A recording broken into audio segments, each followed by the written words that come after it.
So here's the first part done. It's all welded on.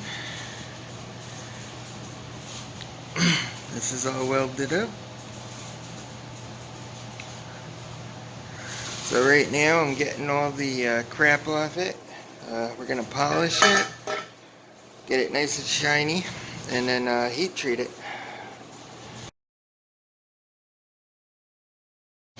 Alright, so here's the rough finish cleanup, just to get most of the imperfections out.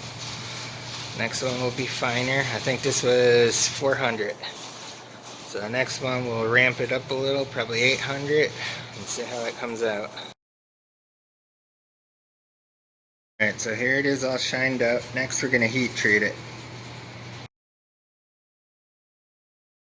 Which is done. I went for the raw heat treat look. I think it came out pretty damn sharp. So we'll get this mounted up on the bike, see how it looks, but I think it came out pretty cool. I really like the heat stress design. Alright, peace. Alright, so the last thing I gotta do now, I flip this around. What I'm gonna do is make a bracket that drops down and connects to this, and I'm gonna bolt them up. But I think this is going to be my anchor point right here.